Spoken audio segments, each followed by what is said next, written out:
Saudações aos telespectadores da TV de Mossoró. Estamos em mais um programa Dinâmica do Direito. A pauta de hoje é a indicação do presidente Lula do seu advogado ou ex-advogado Cristiano Zanin para a vaga do Supremo Tribunal Federal. Para tanto, nós temos aqui o professor universitário da nossa querida UFESA, o doutor Ulisses Reis, para nos ajudar a delinear tão importante tema. Permaneça conosco, voltamos já.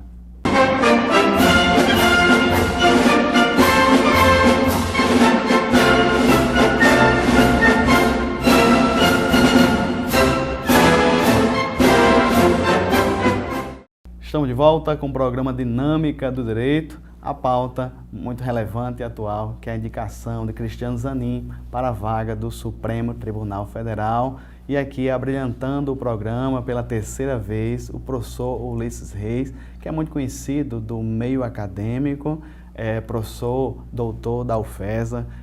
Doutor Ulisses, seja bem-vindo mais uma vez ao Dinâmica do Direito.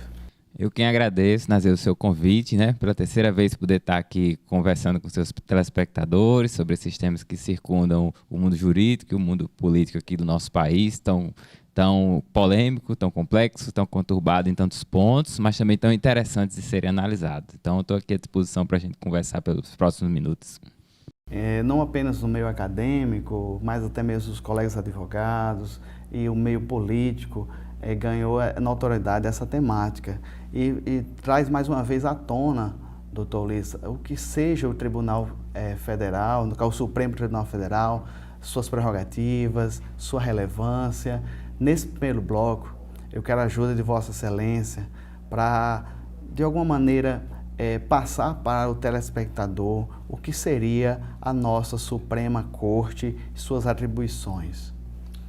Sim, tentando falar de uma maneira rápida, e de uma maneira simples, para que seja mais fácil de ser compreendida, mas a Suprema Corte Brasileira, que é chamada tecnicamente Supremo Tribunal Federal, é um órgão que a gente chama que situa-se na cúpula do Poder Judiciário brasileiro. Ele está lá regulamentado nos seus maiores termos no artigo 102 da Constituição. Qualquer pessoa pode dar um Google ali na Constituição e ver qual é a descrição que ela traz sobre o Supremo Tribunal Federal, e é formado por 11 pessoas, chamado 11 juízes, que têm a tarefa de, nesse órgão, validar as interpretações da legislação brasileira à luz do próprio texto constitucional. E essa validação é feita em nível formal, que aí a gente avalia se a criação das leis no Brasil seguiram os trâmites indicados pela própria Constituição, em termos de maioria parlamentar, em termos de aprovação nas casas, em termos de matéria que podem ser regulamentadas e por aí vai, e em termos materiais também, que são essas polêmicas que a gente vê tanto aflorar na mídia, que é quando o Supremo vai avaliar se o julgamento de determinados casos ou a aprovação de determinadas normas, ela segue os parâmetros interpretativos que a própria Constituição estabelece em termos de direitos fundamentais. Então, basicamente, essa é a grande tarefa macro desses 11 juízes da nossa Suprema Corte. A gente tem até esse vício de chamar um pouco, às vezes, ela de Suprema Corte, pelo fato desse Supremo Tribunal Federal ter tido a sua engenharia, o seu desenho formatado à luz de um órgão congênere, um órgão bastante parecido situado nos Estados Unidos, que lá sim é chamado de Suprema Corte. A gente conversava anteriormente que o Supremo foi criado nessa formatação atual em 1891, na segunda Constituição do Brasil, ou a sua primeira Constituição no período republicano. De lá para cá já sucederam-se outras 5 Constituições, A de 1891 foi a segunda, nós estamos na 7ª, e a formatação dele é basicamente a mesma desde então, que é essa que eu tentei aqui, en passant, traçar para você qual seria esse DNA principal. Professor Ulisses, é muito debatida essa questão do Supremo Tribunal Federal nosso não ter apenas atribuição constitucional. Eu quero pegar aqui bem rapidinho alguns números. Por exemplo, na Alemanha, na Suprema Corte Alemã, só tem 6.000 processos tramitando lá. Na Suprema Corte Francesa, só tem 156 processos. Na Suprema Corte Americana, apenas 82 processos estão tramitando lá. E agora o número do Brasil, do nosso STF, 92 mil processos tramitando lá. Minha pergunta que fica diante desses dados, esse instituto, esse órgão tão importante, foi desvirtuado de alguma maneira, doutor? Está funcionando como uma quarta instância, na verdade, dos demais tribunais? Olha, na verdade, o que o Supremo tem conseguido fazer nos últimos anos, Nazil, por incrível que pareça, e por mais paradoxal que isso pareça, porque realmente não é a obrigação de ninguém estar acompanhando de perto o trabalho que ele desempenha, mas como acadêmico que sou e como o meu núcleo de investigação principal é o Supremo, é o TSE, é a Justiça Constitucional e Eleitoral do país, eu venho vendo como ele está dando vazão a esse estoque. E aí eu queria dividir essa resposta mais ou menos em 2 pontos. Primeiro, eu acho que você foi absolutamente feliz em trazer esses números. Eu acho que eles estão um pouco desatualizados no que diz respeito ao Brasil, porque eu olhei o painel Corte Aberta a semana passada, quando eu estava revisando um artigo, e o painel Corte Aberta ele traz todos os dados do Supremo hoje, né? E ele é atualizado de hora em hora. E o estoque processual hoje do Supremo, de processos ativos, pasme, é coisa de 25, 26 mil processos, o que é um absurdo, considerando que são 11 juízes constitucionais. O Supremo já chegou a ter, por volta de 2004, 2005, cerca de 130 mil processos simultâneos em atividade. E o Supremo faz julgamento de dezenas de milhares de casos todos os anos. E aí, os números que você trouxe sobre o Tribunal Constitucional Federal Alemão e a Suprema Corte Americana são esses mesmos.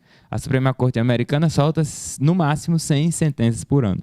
O Brasil solta 100 decisões colegiadas do Supremo a cada 2, 3 dias, né? Por conta do estoque processual ser imenso. Por que é que isso acontece, né? É uma questão de, como eu disse na primeira resposta, é uma questão de desenho e de engenharia do modelo decisório do Supremo Tribunal Federal. Nós nunca debatemos seriamente no Brasil, por meio de um processo democrático, inclusive com a participação dos ministros do Supremo Tribunal Federal, quais eram os níveis de competência atribuídos ao Supremo. Costumeiramente se diz que o Supremo é uma corte constitucional, mas ele não é só uma corte constitucional. Ele julga temas de direito constitucional, temas de direitos fundamentais e uma miríade de outros temas que estão delineados no artigo 102, que podem ir de causas trabalhistas a causas penais, que pode ir, me perdoe até a brincadeira, mas pode ir da briga do cachorro do vizinho, passando pelos conflitos federativos sanitários, que foi o que a gente mormente viu na época da pandemia. Então, essa aglutinação e essa complexidade das competências e das atribuições de causas que podem chegar ao Supremo vem tornando ele, eu não diria uma quarta instância, mas vem tornando ele um tribunal hiperbólico, um tribunal com a musculatura muito hipertrofiada no que diz respeito às competências sobre o que ele pode julgar. E uma segunda questão, o Supremo não pode recusar o julgamento de um caso. E isso é muito importante que fique pontuado. Esses tribunais que você citou, como o TCF alemão, como a Suprema Corte Americana, eles, Nazil, podem escolher os casos que vão ser apreciados. As pessoas geralmente não sabem, mas um juiz da Suprema Corte Americana, são 9 lá, quando chega um estoque de processos, se tiver uma pilha com 1.000 processos, 1.500 processos, eles podem simplesmente se reunir, tirar 20 processos dessa pilha e dizer assim, esses 20 merecem ser julgados, porque esses 20 representam efetivamente uma dinâmica conflituosa de direitos fundamentais que precisam ser resolvidos para que o judiciário do país saiba como se posicionar em termos de casos semelhantes. E os outros 9.000 e pouco, ele simplesmente diz, devolva, porque nós não vamos julgar. E não tem, Nazil, recurso contra esse tipo de decisão. Então, se você, como advogado, atuasse lá nos Estados Unidos ou nesses países que você citou, e a Suprema Corte dissesse que não vai avaliar o processo do seu cliente, por aí ficava. Você não podia fazer nada. O Supremo, você e os telespectadores que atuam no ramo do judiciário bem sabem que quando você interpõe um recurso extraordinário ou qualquer outro tipo de recurso para o Supremo Tribunal Federal, não existe essa opção deles não julgar. Você sabe que existem aquelas condições de admissibilidade e tudo, mas mesmo para os ministros decidirem não julgar o seu caso, eles precisam fazer o quê? Fundamentar o porquê de não vão decidir o seu caso. Então, isso torna o trabalho do Supremo muito mais árduo, muito mais volumoso e muito mais difícil. Não dá para negar. Então, eu acho que são esses dois fatores.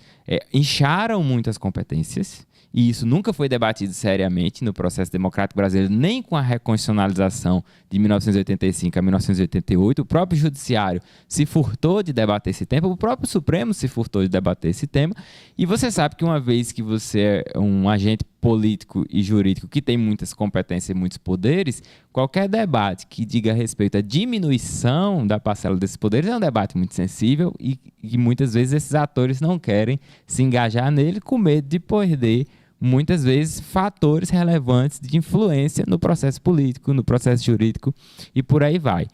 Uma coisa que eu poderia, antes de encerrar essa resposta, servir de alento, né, é que com a inclusão do plenário virtual do Supremo, que é muito mal visto por vários advogados, mas é uma coisa super defendida por ministros, juízes e por aí vai, o Supremo vem conseguido nos últimos anos baixar demais o seu estoque processual. Muito, muito, muito mesmo. E esse plenário eletrônico de julgamento tem tornado o Supremo mais dinâmico, mais ágil, mais produtivo, apesar de críticas que podem ser feitas, mas eu acho que não é o caso da gente trazer elas aqui.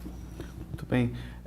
Essa análise, essa reflexão, doutor Ulisses, sobre diminuir ou não as competências, poderia partir do legislativo, de alguma maneira, alguma emenda, ou tem que partir do próprio Supremo Tribunal Federal? Isso é uma questão bastante controvertida, né? Porque nós temos hoje que, em regra, medidas que vão influir no desenho político, no desenho das instituições, que vão afetar diretamente um determinado poder da República, elas têm que ser feitas sob iniciativa desse determinado poder. Então, medidas para reorganizar o Executivo teriam que partir da Presidência, medidas para reorganizar o Legislativo do Poder Legislativo, medidas para reorganizar o Judiciário por parte do Poder Judiciário. Todavia, como as competências do Supremo hoje são definidas não diretamente em uma lei ou um diploma normativo que tenha sido oriundo do próprio Poder Judiciário, como, por exemplo, a Lei Orgânica da Magistratura Nacional, eu acho que é um bom debate que poderia ser feito se eventualmente o Poder Legislativo, deputados, senadores, etc., não poderiam propor uma proposta de emenda constitucional para debater o artigo 102 no sentido de redefinir as competências do Supremo. O que eu penso, particularmente como um analista do cenário, é que isso poderia até ser feito. Só que eu sei, eu não sou inocente, nem você também é, que se o Poder Legislativo fosse entrar nesse tema sem um apadrinhamento ou sem o compromisso que o Judiciário iria se engajar também, e que especialmente os ministros do Supremo iriam se engajar, rapidamente um debate desse teria a propensão de gerar uma demanda que iria parar no próprio Supremo, e o Supremo eventualmente ia se manifestar acerca ou não da constitucionalidade de uma medida dessa. Então, eu vejo que esse não é necessariamente um tema que tenha que partir do Supremo. Eu acho que há condições de o Poder Legislativo, num debate sério, num debate amplo, num debate participativo, num debate democrático e num debate que envolva os ministros do Supremo, propor uma modificação dessa para tratá-la de forma séria. Só que nós sabemos, como eu disse na resposta anterior, que qualquer debate que seja para limitar competências de um outro poder vai ser visto com bastante resistência e, possivelmente, se o Judiciário não é trazido, se o Supremo não é trazido para perto nesse tipo de debate, de forma prévia à sua apresentação, dificilmente ele vai deixar isso caminhar sem colocar algum tipo de bloqueio no meio. Doutor Ulisses Reis, professor da UFES, nos ajudar a entender, nesse primeiro bloco, sobre a questão do nosso modelo de Suprema Corte aqui do nosso país. Professor Ulisses, no próximo bloco, eu quero que o senhor nos ajude a entender o processo de escolha dos membros que vão compor, o processo de indicação e mais na frente compreender o tema específico da indicação de Cristiano Zanin. Então permaneça conosco, voltamos já.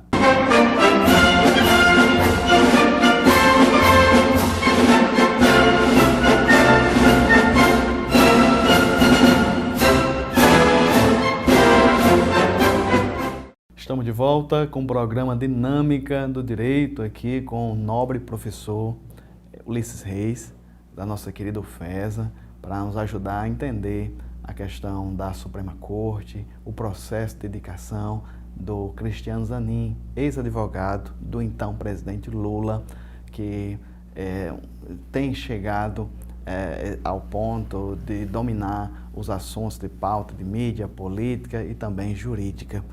Nesse bloco, doutor Ulisses, eu quero que o senhor nos ajude a entender o processo de indicação desses membros. Basicamente, são 2 requisitos, assim, de maneira bem rápida, a questão da conduta ilibada e um notório saber jurídico. Ambos esses conceitos, para mim, e eu acredito para muitos, que é um pouco vago. A Constituição deixou muito em aberto, que seria, sobretudo, o último ponto, que é esse notório saber jurídico. Ajude-nos a entender esses 2 conceitos. Olha, Naseu, não existem palavras vãs, né, na Constituição e na legislação. Se existem palavras lá que eventualmente foram elaboradas de maneira vaga, elas estão provavelmente atendendo a algum determinado objetivo, né? Houve a intenção de deixá-las vagas. Provavelmente ela não foi escrita de forma vaga ou dúbia por uma razão etérea, né? Alguém estava lá redigindo e achava que esse era o melhor texto. No caso dessa indicação para ministro do Supremo, é como eu disse no primeiro bloco, nós temos o mesmo desenho de indicação, de requisitos, desde a primeira Constituição Republicana, né? Então, assim, o que aconteceu em 1987 na Assembleia Nacional Constituinte, que virou o texto de 88, foi que não houve um debate muito maduro acerca desses indicativos, dos condicionantes para indicativos ao Supremo. Preferiu-se manter o que vinha se trazendo desde então, que são indicativos vagos, como você falou, notório saber jurídico, reputação ilibada, e tem também a idade, né, mínima dos 35 anos para fazer parte da corte. Por serem vagos, eu enxergo esses requisitos, como requisitos jurídicos não tem muito o que dizer, né? A vagueza deles fala por si só. Notório saber jurídico, ninguém tem uma régua para saber quando é que se atinge essa notoriedade, quando é que não se atinge. Eu enxergo que existem muitos graus de expertise. Eu acho que até a indicação do Zanin agora e de outras pessoas anteriores sempre trazem um assombro na mídia, no sentido de dizer, mas fulano eventualmente tem ou não tem notório saber jurídico, mas ele não tem um doutorado, mas ele não tem um mestrado. Quando uma pessoa com mestrado e doutorado é indicado, esquecem esses atributos e miram em outras coisas. Aí quando a pessoa não tem, ficam falando desses atributos. Eu acho que ter título acadêmico não valida ou invalida a indicação de ninguém. Eventualmente você ter ou você não ter, só significa que você gastou mais do seu tempo adquirindo determinado tipo de habilidade ou outro tipo de habilidade. Se o Cristiano Zanin ou seus predecessores não têm, significa que eles investiram o tempo deles atuando em outras frentes. E nessas outras frentes, eles adquiriram habilidades que quem tem título acadêmico não teve tempo de adquirir, preferiu atuar de outra maneira. Então, eu acho que essa notoriedade do saber, ela está sempre balizada no Brasil, hoje, de maneira automática, em ter ou não um diploma de bacharel em Direito. Nós tivemos 3 ou 4 casos no Brasil, na Primeira República, entre 1891 e 1930, de pessoas que foram recusadas ao Supremo. E todas as pessoas que foram recusadas ao Supremo, isso se deu porque elas não tinham bacharelado em Direito, né? Isso faz mais de 100 anos, ninguém nem lembra, isso virou crônica, que você bota no Google e acha. Desde 88, ninguém nunca foi recusado, todo mundo tinha bacharelado em Direito. O segundo requisito que você falou é a reputação ilibada. Quem é que vai, no controle político feito pelo Senado, apontar o dedo para outra pessoa e acusá-la de não ter reputação ilibada? Isso também é muito vago, é difícil ter um parâmetro concreto. Provavelmente, se houvesse um indicado que fosse uma pessoa condenada criminalmente por algum elemento tipificado no Código Penal, poderia se dizer que não teria reputação ilibada. Mas e se essa pessoa já cumpriu pena? E se essa pessoa já cumpriu o que deve? E se essa pessoa foi absolvida? Então, assim, é tudo muito fluido. Hoje, o processo de indicação Supremo, e isso vem se agudizado nos últimos 10 a 15 anos, ele está representando muito mais, na minha ótica, um movimento de força política. Em que aspecto o movimento de força política? Como os requisitos objetivos trazidos pelo direito são muito fluidos, e qualquer pessoa se encaixa neles, na maior parte das vezes, o que acontece é que a indicação de um determinado presidente ou presidenta, na época da Dilma, ela passa a ser vista como uma movimentação para saber se esse determinado presidente tem força ou não tem no Senado Federal. Porque isso não era uma questão na época do governo inicial de Lula, na época do governo FHC e para trás. Mas hoje em dia, toda vida que há uma indicação para o Supremo, a mídia corre para cima para dizer, e aí, vai passar? E se passar, vai ser quando? Vai ser uma semana? Vai ser com 15 dias? Vai ser com um mês? Vai ser com 2 meses? Vai fritar, como André Mendonça ficou fritando no óleo por tanto tempo? Então, sempre se agudiza esse tipo de imaginário. E as correlações de força no Senado são cobertas pela mídia no aspecto de dizer, o presidente da CCJ, fulano de tal, vai pautar hoje, vai pautar semana que vem, vai pautar daqui a um mês. O presidente do Senado vai pautar hoje, vai pautar daqui a uma semana, vai pautar daqui a um mês. E a eventual recusa pelo Senado de uma indicação vinda da chefia do Poder Executivo demonstraria cabalmente o quão fraco esse eventual governo é, que não conseguiria nem indicar um ministro para o Supremo Tribunal Federal. Então, infelizmente ou felizmente, a indicação para o Supremo hoje no Brasil, nos últimos 10 anos, ela se tornou muito mais um jogo a partir de uma queda de braço da política do que uma aferição de requisitos jurídicos. Então, só aqui de cabeça eu me lembro que nós tivemos nos últimos 12, 13 anos indicações que passaram muito fácil e indicações que passaram muito difícil. Então, só para citar os últimos presidentes da República, a Dilma teve ministros como a Rosa Weber e o Barroso, que passou fácil, mas teve um ministro como o Fachin, que quase não passa, num período em que ela já estava muito fraca politicamente. O Temer teve o Alexandre de Moraes, que passou fácil, mas o Bolsonaro teve o Cássio Nunes Marques, que passou super tranquilo, mas teve o André Mendonça, que quase não passa. E agora a gente tem o Zanin, que, pelo que tudo indica, vai passar fácil, porque conseguiu costurar boas relações com o Senado nesse período que antecedeu a sua nomeação. Ainda sobre o nosso modelo de indicação, é 100% pelo presidente da República. Eu queria que o senhor comparasse aqui, por exemplo, o modelo alemão, que eu citei no primeiro bloco, é um mandato de apenas 12 anos e 50% das vagas é indicado pelo presidente, 50% é indicado pelo legislativo deles.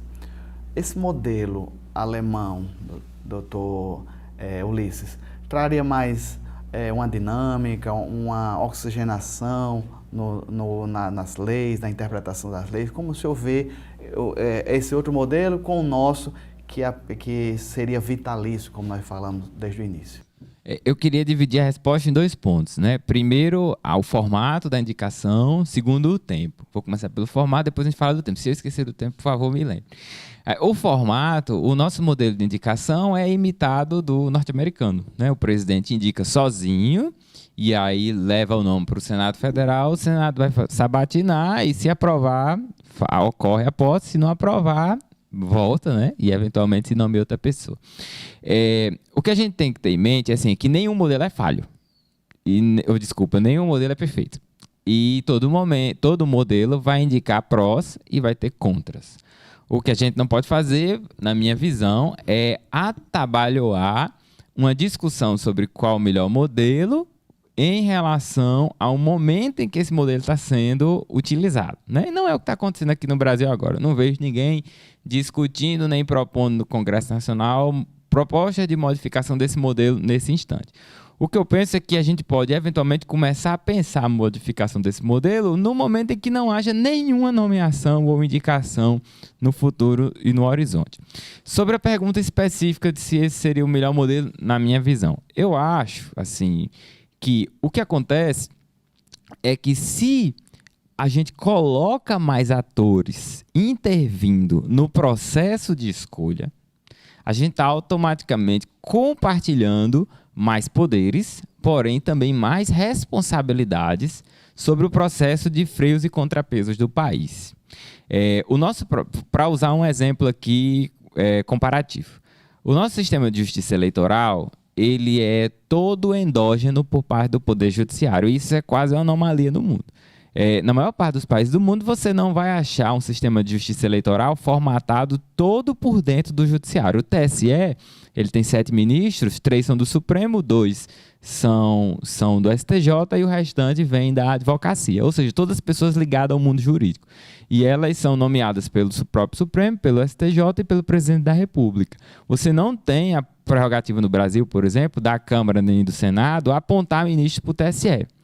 E isso é uma circunstância bem brasileira. né? Em outros países, os organismos eleitorais eles são compostos por pessoas indicadas pelo Poder Legislativo também. Então, essa é a mesma lógica que eu poderia trazer para o Supremo. O Supremo ele não tem a colocação de ministros compartilhada. E isso atrai muitas críticas para a atuação do Supremo e contra, inclusive, a chefia do Poder Executivo, que tem a única responsabilidade de fazer essa prerrogativa. O que eu penso é que se a gente abrir mais esse debate e, eventualmente, incluir mais atores responsáveis, os riscos das boas e das más indicações e os bônus das boas e das más indicações vão ser compartilhados. E aí, as pessoas que compõem o Executivo, o Legislativo, o Judiciário, etc., vão poder ser mais cobradas pelas indicações que tragam externalidades positivas, mas também pelas indicações que tragam externalidades negativas. E a gente, penso eu, diminui a tensão política que toda a vida envolve esse procedimento de escolha. Esse era o ponto 1. O ponto 2 é o tempo, né? Você falou dos mandatos e nós temos juízes vitalícios. Essa é uma discussão política, não é uma discussão meramente jurídica, né? Porque se a gente escolhe politicamente instituir os mandatos, a gente muda a Constituição e coloca eles no nosso artigo 102. Penso eu, como a gente até conversava previamente, que nós não estamos mais no Brasil de 1891. Nós estamos no Brasil de 2023. Ponto 1. E ponto 2. Nós hoje não temos mais um seleto grupo de pessoas que poderiam fazer parte do Supremo. Hoje nós temos uma multidão de pessoas capacitadas para fazer parte do Supremo. E ponto 3. As tensões e as relações sociais de 2023 são muito mais complexas que a de 1891. Eu acho que esses 3 fatores, quando a gente leva junto e coloca na balança, tendem a advogar pelo estabelecimento de mandatos no Supremo. Eu acho que 6, 7, 8 anos é muito pouco, mas 12, 15 anos de um ministro dentro da Suprema Corte, podendo fazer avançar seu pensamento, sua jurisprudência e construindo a dogmática dos direitos fundamentais no Brasil, é tempo suficiente para garantir autonomia a respeito das classes políticas, de quem o nomeou, de quem o aprovou, etc. Mas também saber que a pessoa não vai se encastelar lá dentro e fazer de uma cadeira do Supremo um feudo particular seu. Então, eu penso que seria saudável para a democracia a gente fazer um debate sério sobre a instituição de limites. Agora, também penso que, se isso vier à tona, isso seja instituído para as indicações futuras, porque quem chegou lá, chegou sob o compromisso de que teria cadeira de forma vitalícia, e penso eu que, para evitar distúrbio e desestabilização nessas relações entre os poderes, a gente não pode mudar o passado, né? A gente trabalha com para frente. Perfeito. Professor Ulisses Reis nos ajudando a entender a questão do Instituto, o órgão importantíssimo que é a Suprema Corte, nosso STF, bem como a questão das indicações. Próximo bloco, doutor Ulisses, vamos tratar especificamente sobre a indicação de Cristiano Zanin. Permaneça conosco, voltamos já.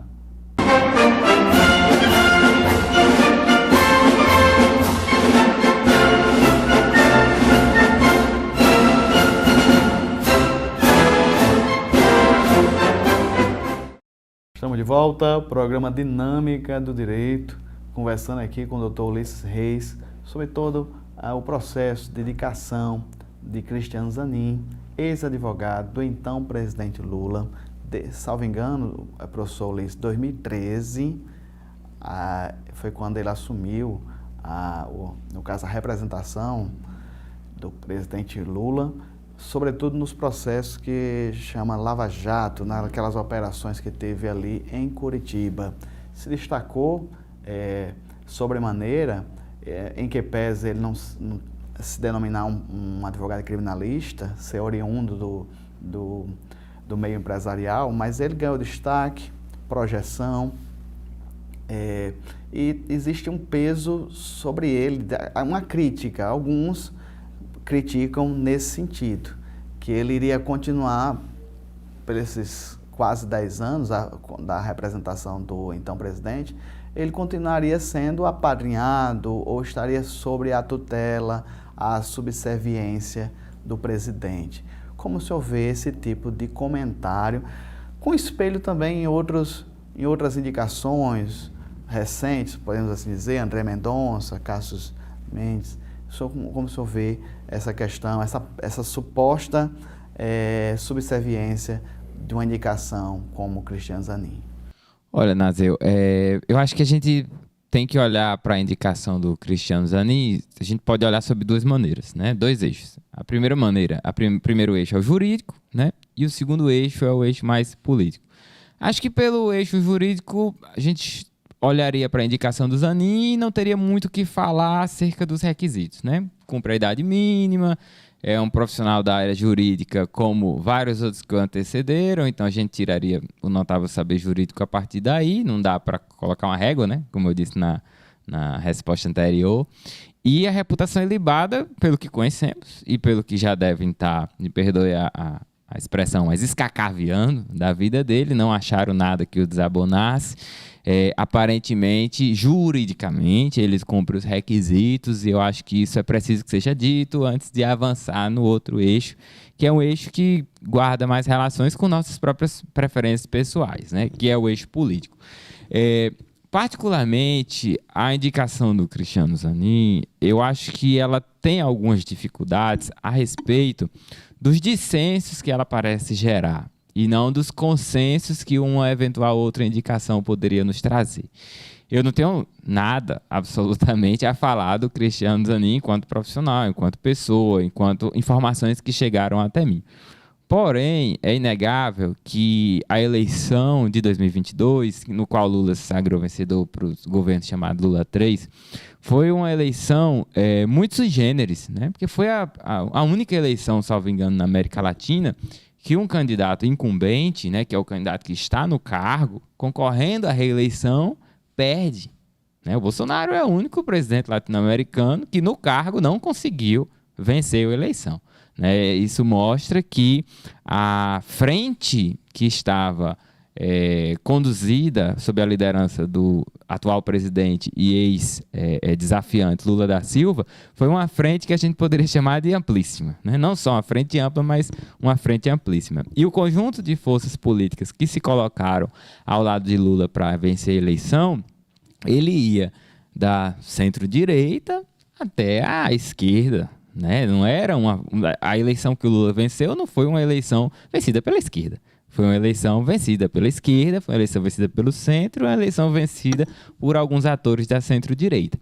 E esperava-se que com uma coligação tão ampla, com uma força eleitoral que trouxesse esse tipo de confluência, a indicação ao Supremo Tribunal Federal nesse momento, ela representasse um elemento de mediação entre essas forças políticas, em que se procurasse, ao meu ver, né, isso eu estou falando como um agente político que sou também, uma pessoa que vota, uma pessoa que pensa, eu e você, e que temos nossas próprias opiniões políticas sobre os fatos que circundam o nosso ambiente. Se procuraria um nome, especialmente de uma pessoa que fizesse parte de uma comunidade ou de um grupo vulnerabilizado que nunca foi representado no Supremo. Né? Então você deve lembrar que há poucos meses, quando surgiu essa ideia de nomear o Zanin, houve muitos grupos políticos e muitas opiniões na mídia que pensavam: chegou a vez de uma mulher negra, chegou a vez de ampliar o espaço das mulheres, chegou a vez de não termos apenas duas, mas sim três. Né? Eu lembro sempre de uma juíza recentemente morta lá nos Estados Unidos, a Ruth Ginsburg, que dizia que quando perguntavam a ela quantos ministros na Suprema Corte devia ter sendo mulheres, ela dizia assim: cara, tem que ter 9 por uns 100 anos. Tem que ser 9 mulheres por uns 100 anos. São 9 vagas, tem que ser 9 mulheres. Você, mas por que 9 mulheres? Não devia ser 4 ou 5, né, para ser equitativa? Ela dizia não, mas é porque a Suprema Corte passou 150 anos com 9 homens. Então, para a gente chegar no meio termo, a gente tem que uns 150 com 9 mulheres. Brincadeiras à parte, por que não colocar uma mulher? Por que não colocar uma pessoa negra? Por que não colocar uma pessoa de uma comunidade tradicional? Por que não um indígena no Supremo? Como nós temos vários com capacidade de ocupação desse espaço. Então, o grupo político que estava no entorno de Lula esperava muito isso. E ele optou por colocar uma pessoa da sua estrita confiança, da qual nós respeitamos o trabalho que ele fez na Operação Lava Jato, ninguém tem muita coisa a dizer, mas, por outro lado, é um nome que gerou muito dissenso. Não é um nome que gerou consensos, né? Eu lembro até há pouco tempo do Alckmin se somando como vice-presidente ao coro pela colocação de uma pessoa de um grupo vulnerável. Então eu acho, assim, particularmente, que o Lula fez valer muito a sua vontade na indicação do Zanin, como se diz coloquialmente, por cima de pau e pedra, para colocar alguém que ele pensa que será da sua confiança, e isso retardou em mais uma etapa, foi mais um tijolo de retardo, a possibilidade de nós construirmos uma composição do Supremo Tribunal Federal que representasse mais a diversidade que é o povo brasileiro. E eu acho que isso é o ponto que mais me entristeceu politicamente falando, que é jogar fora mais uma oportunidade e trocar mais uma vez a colocação de uma pessoa que representa o perfil majoritário, que é um homem de meia idade, branco, de uma classe social abastada lá dentro, por outro que representa a mesma coisa, para se juntar aos outros 7 ou 8 que já tem lá, que são também a mesma coisa. Então, muita gente pode estar ouvindo-nos e achar que isso é bobagem, né? Mas não sei o que, esse negócio de colocar uma pessoa de um grupo marginalizado, um grupo vulnerável, o que importa nem a Constituição, ele não vai interpretar nem a Constituição. Isso não é nada bobagem, né? A interpretação de qualquer texto jurídico, ela passa inevitavelmente pela formação social, profissional e de vida da pessoa.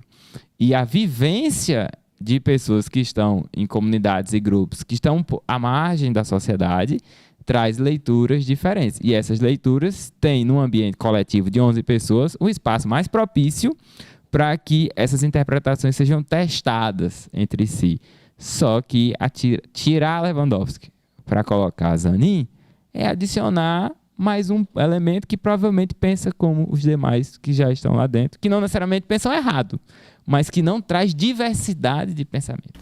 E que pese, professor Ulisses, essas críticas, esses apontamentos, mas, assim, no espectro geral, é que o nome dele vai passar com uma tranquilidade, podemos assim dizer.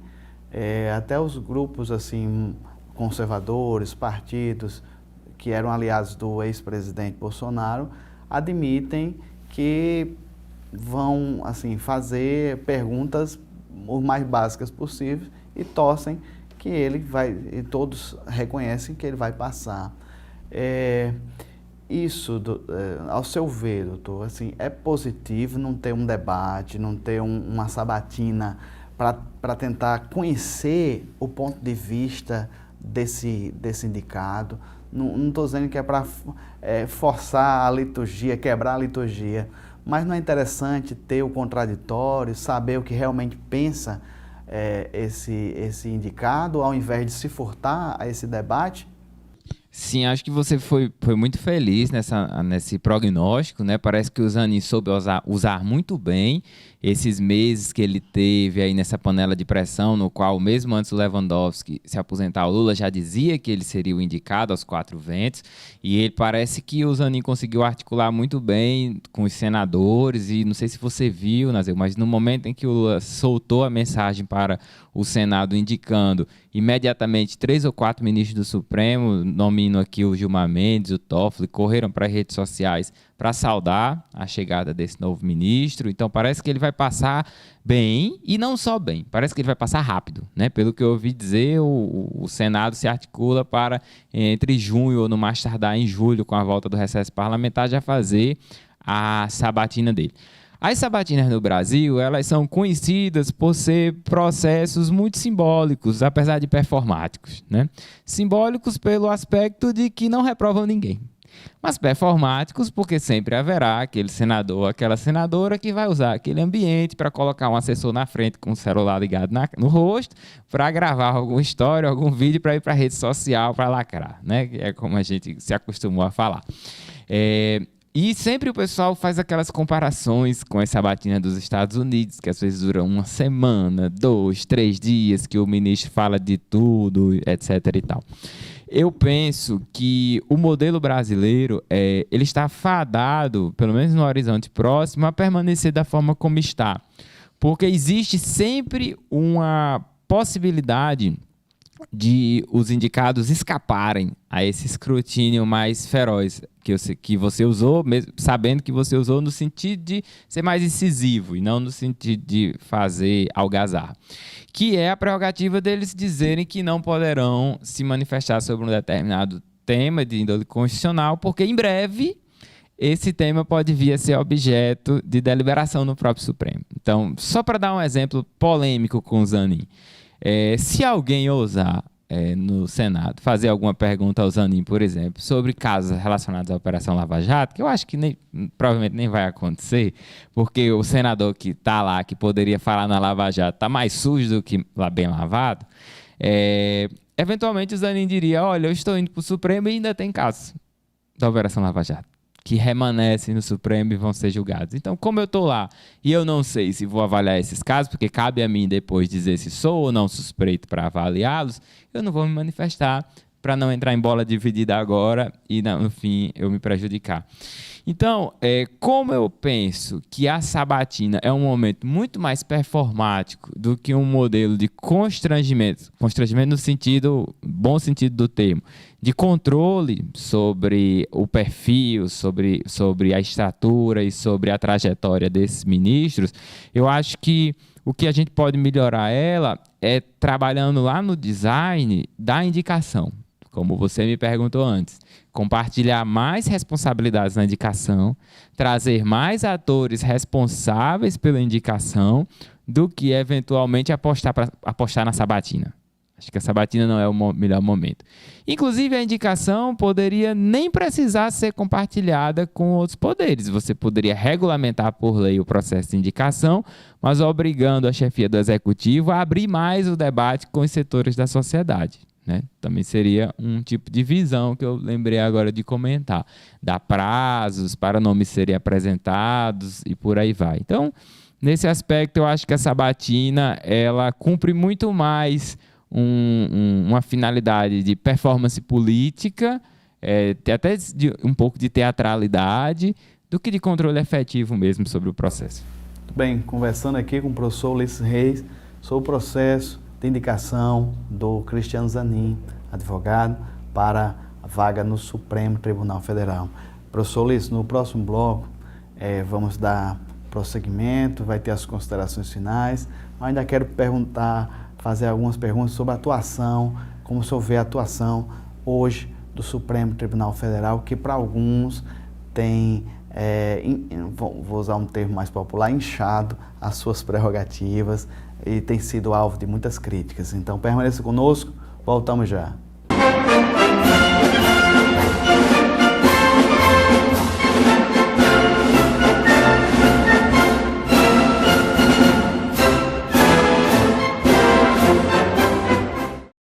Estamos de volta, programa Dinâmica do Direito. Na verdade, o último bloco da nossa conversa aqui com o professor Ulisses Reis sobre o tema da indicação do advogado Cristiano Zanin para a vaga do Supremo Tribunal Federal.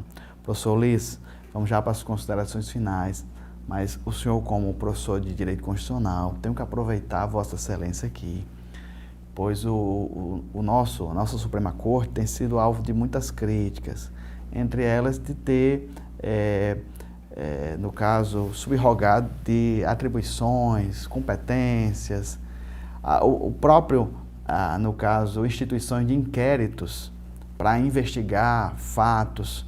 O senhor, na sua cátedra, perante os seus alunos, tem discutido essa temática, tem enfrentado esse tema? Olha, mas é claro, né? Porque se eu não puxasse, eu seria demandado para isso. Sobre a minha visão sobre isso, Nazil, é uma visão bem realista e pragmática da situação.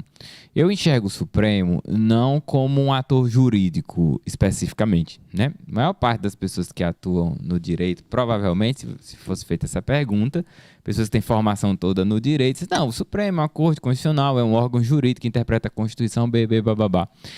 Eu diria não, o Supremo ele é um ator político. Ele é um ator político. Ele é um ator político que tem a função de dar a última palavra sobre a interpretação da Constituição. Por isso que eu acho tão importante que o Supremo seja permeado por integrantes que tenham os mais diversos contextos, mais diversos backgrounds. Pessoas que venham da advocacia, pessoas que venham do Ministério Público, pessoas que venham da academia, pessoas que venham do judiciário também, né? Eu sou terminantemente contra aquela ideia de que ministro do Supremo tinha que ser só juiz, né? Gente que venha da magistratura. Porque pessoas que têm diversos backgrounds, elas terão diversas habilidades em termos de relacionamento político para saber bem decidir, na maior parte das vezes, e bem mediar os conflitos envolvendo as tensões da República Brasileira. Como um órgão político, é inevitável que o Supremo vai ser tragado para o debate político. E ele vai ser tragado para o centro de discussões dos assuntos mais prementes que permeiam a sociedade brasileira. E isso foi agudizado no último mandato presidencial do Bolsonaro, porque ele foi eleito especificamente, em maior grau a partir de 2020, quando veio a pandemia, como um dos alvos da atividade do próprio Poder Executivo. Você deve lembrar que no primeiro semestre de 2020 teve protestos em frente ao Supremo com fogo de artifício jogando para cima. E foi justamente naquele momento que veio a ideia desse inquérito que você falou, que resgataram dentro do regimento interno do próprio Supremo. Então, o Supremo fica entre duas questões, né? Primeiro, entre o artigo 102 da Constituição, que é amplíssimo, e que a gente nunca debateu ele seriamente num processo democrático, no sentido de dizer, enfim, qual é o perfil, Brasil, que você quer da sua Corte Constitucional? É esse inchado ou é outro, mais seleto? Então, esse é um ponto. E o outro é, se instituições extrajudiciário atacam o Supremo e tornam ele um alvo, como é que esse Supremo vai fazer, eventualmente, para se defender? A tática que usaram nesse expediente aí, desse inquérito, ela pode ser extremamente questionável sobre diversos pontos, mas ela teve suas bonificações para a finalidade que ela queria, que era constituir um mecanismo para conter, ao menos parcialmente, esses ataques que vinham contra o Supremo. E tanto que foram contidos, ao menos parcialmente. E do início do ano para cá, o Supremo tem adotado uma postura, inclusive, totalmente diversa, de maior contenção nas suas atividades quando diz respeito ao campo político. Pelo menos é assim que eu estou enxergando. Nos últimos meses ele está tentando se retirar um pouco da arena política. Para a gente reconfigurar essas amplas competências que o Supremo é atribuído e autoatribui também, só por meio de um debate efetivamente democrático, olhando para o artigo 102 da Constituição. A gente não tem outro caminho. Porque enquanto aquele texto for amplíssimo e permitir interpretações muito vagas, o Supremo vai sempre poder utilizar-se dele para arvorar em torno de si a competência sobre processos que são das mais variadas naturezas. Eu ainda quero, desculpe a redundância, desculpe a insistência, doutor, mas sobre a questão do inquérito, muitos afirmam que pelo fato do Supremo ser uma suposta vítima, está investigando, que é uma atribuição, por exemplo, do Ministério Público ou da Polícia, e presidir também o inquérito, esses inquéritos seriam eivados de nulidade. Alguns afirmam isso, apesar do próprio Supremo ter se manifestado a favor dos mesmos. O senhor tem um posicionamento a respeito, sobre um magistrado, no caso o ministro, presidir, ser uma suposta vítima, investigar? Como é que o senhor entende essas críticas? Eu entendo, assim, não a crítica em si, mas eu entendo que esse é verdadeiramente um caso difícil no qual o Brasil foi metido. Porque quando o inquérito começou, realmente a PGR, na época era a Raquel Dodge, ela era contra a instauração do inquérito. Depois, quando veio o Aras ratificou a existência do inquérito. Aí foi quando facilitou um pouco a coisa, quando o inquérito dos atos antidemocráticos, o Aras foi lá e deu o aval da PGR. Mas mesmo assim as críticas remanesceriam. Nós não temos, eventualmente, além do Supremo, outra autoridade jurisdicional que poderia fazer esse tipo de inquérito. E aí ficaria o vácuo, né?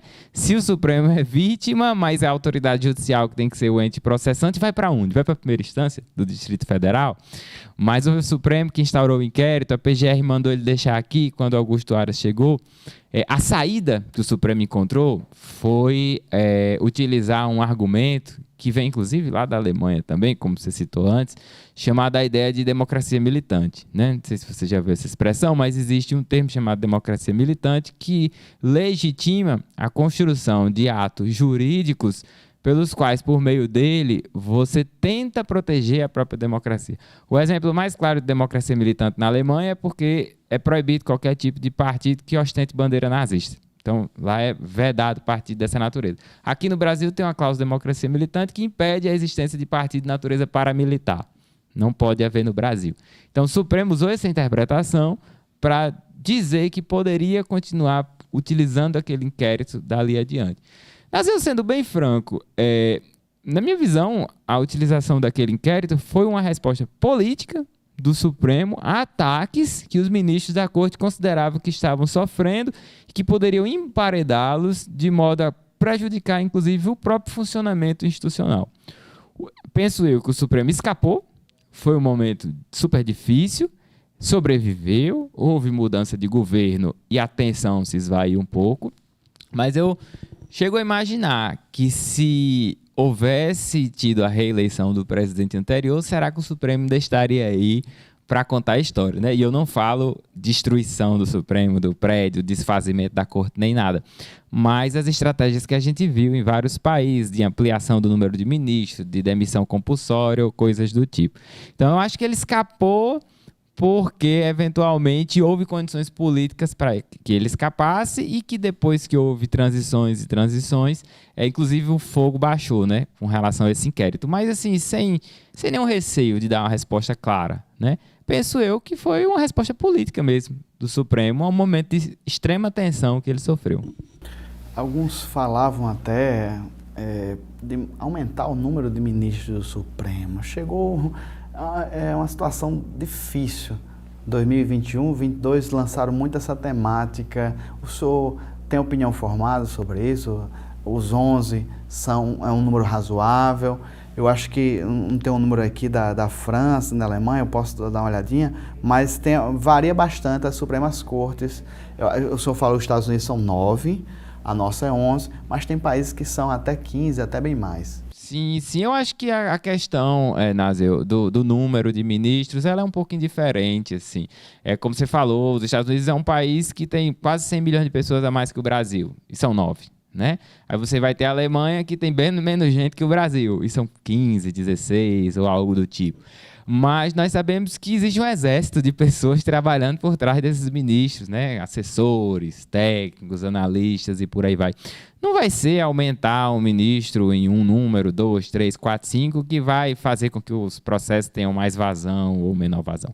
O medo que se tem com relação ao aumento, diminuição, etc., está ligado à ideia de uma técnica que se convencionou chamar de court packing, que seria mais ou menos aportuguesando para o emparelhamento do judiciário, que foi utilizada já no Brasil, né? A ditadura de 64, lá por 69, 68, ela ampliou de 11 para 15 ministros o número dos juízes da Suprema Corte Brasileira. A gente teve um período em que houve 15 ministros e que teve, inclusive, aposentadorias compulsórias. Não sei se você sabe, mas a biblioteca do Supremo chama-se Biblioteca Victor Nunes Leal.